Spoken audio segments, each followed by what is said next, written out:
Prepare seu coração. A partir de agora, programa Bíblia Sem Arrodeio. E falou o leproso: se o Senhor quiser, pode me purificar. Jesus estendeu a mão e disse: quero ser limpo.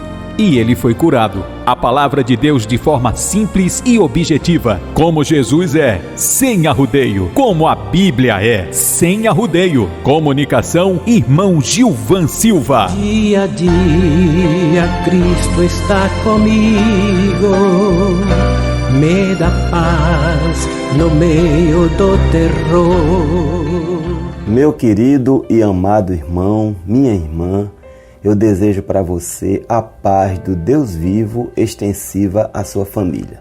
Sou o irmão Gilvan Silva e a partir de agora inicia o nosso encontro de todos os dias, sempre neste horário, para falar sobre a Palavra de Deus de forma objetiva, clara e sem arrodeio.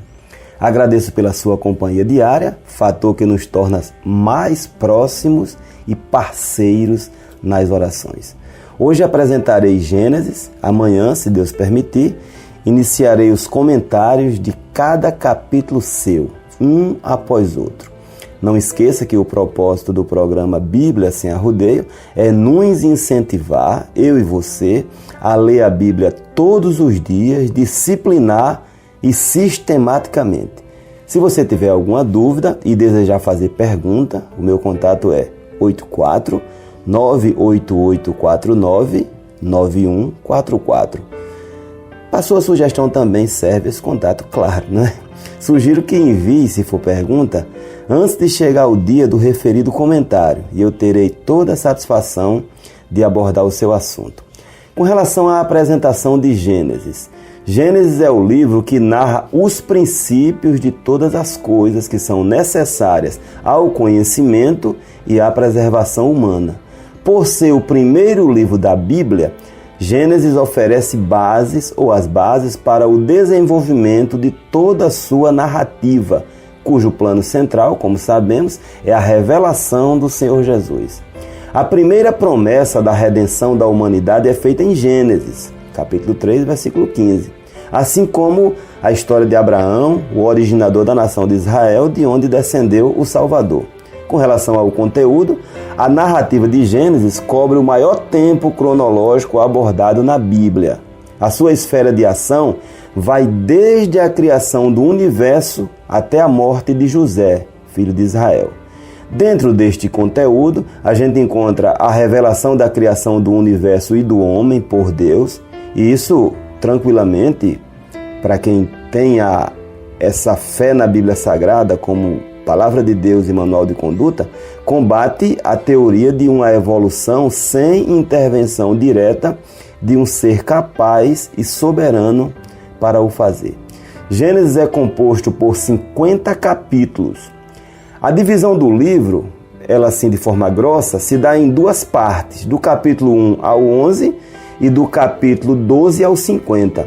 Nesta divisão assim macro, a gente encontra subdivisões sequenciais que facilitam a compreensão da história que o livro expõe.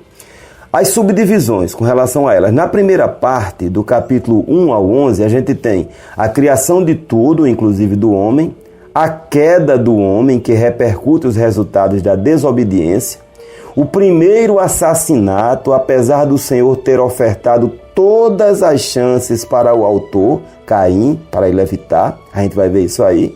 A gente tem também o episódio do dilúvio, como colheita da depravação e da tentativa de desconstrução da família. E o episódio da Torre de Babel, no capítulo 11, que mostra a confusão dos planos humanos em contraste com a superioridade do plano de Deus. Cada uma dessas partes pontua uma nova etapa na história da humanidade. A partir do capítulo 12 é registrada a história A partir do capítulo 12 é a história dos hebreus, né? A partir de Abraão, com confirmações a cada sucessor de Abraão, de que o Senhor enviaria o Redentor do homem. Ele vai fazendo pacto, confirmando, prometendo, uma vez que o homem havia caído, né? Quem seria este Redentor? Jesus, né? O Messias, o ungido. Os personagens principais desta seção são os patriarcas Abraão, Isaque, Jacó e José, com os seus 11 irmãos. Com relação ao título, o nome hebraico do primeiro livro da Bíblia é Bereshit. Isso é em razão do critério utilizado pelos hebreus, que usa o nome que introduz o livro para poder nominá-lo.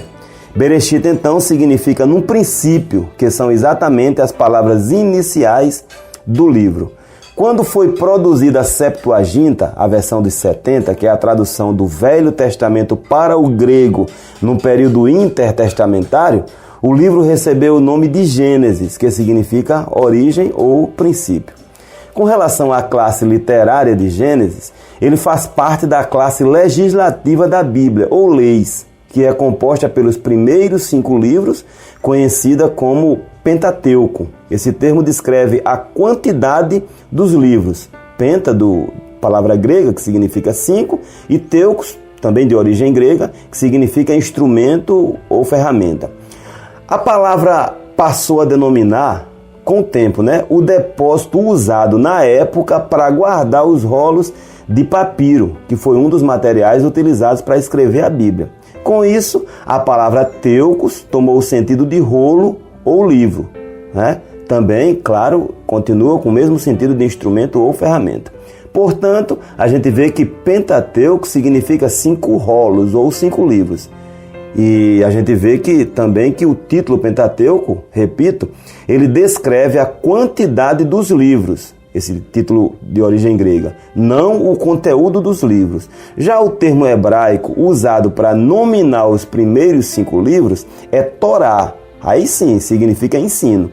Torá, ele objetiva apresentar o conteúdo dos livros, não se prende muito à questão da quantidade. O sentido de Torá é ensinar ou também instruir, a mesma coisa, são sinônimos, Com relação à autoria, a autoria de Gênesis é atribuída a Moisés, apesar dele ter vivido muito tempo depois de muitos fatos que são narrados por ele no livro. Por quê? Moisés, para fazer a construção dos seus escritos, ele empreendeu um trabalho árduo nessa composição.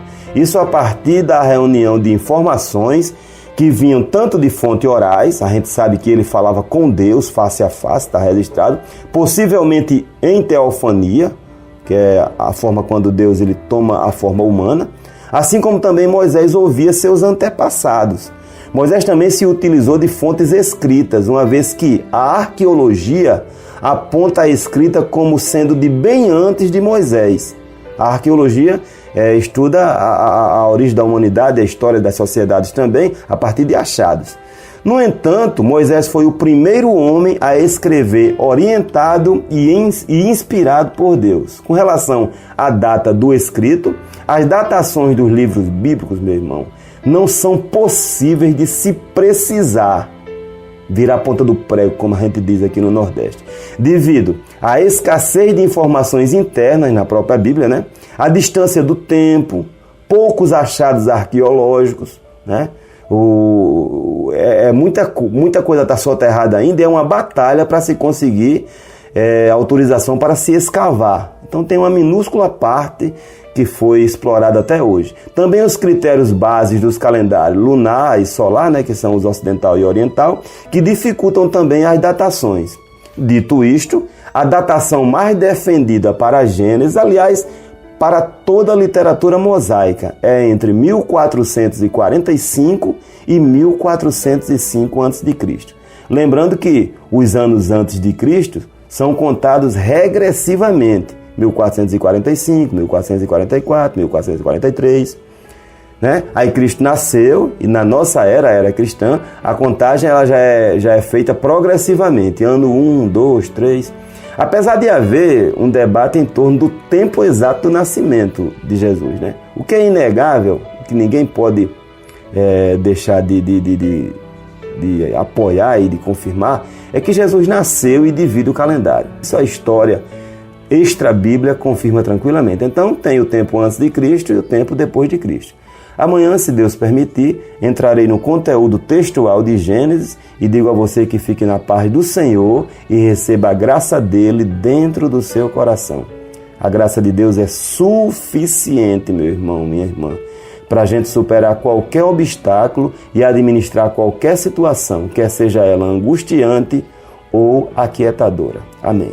Senhor meu Deus, muito obrigado, Senhor, por este programa. Obrigado pela boa condução das nossas vidas e ajuda também a este querido ouvinte e a mim na sensibilidade à Tua Palavra e ao Teu Espírito Santo. Amém. Dia a dia Cristo está comigo, me dá paz no meio do terror.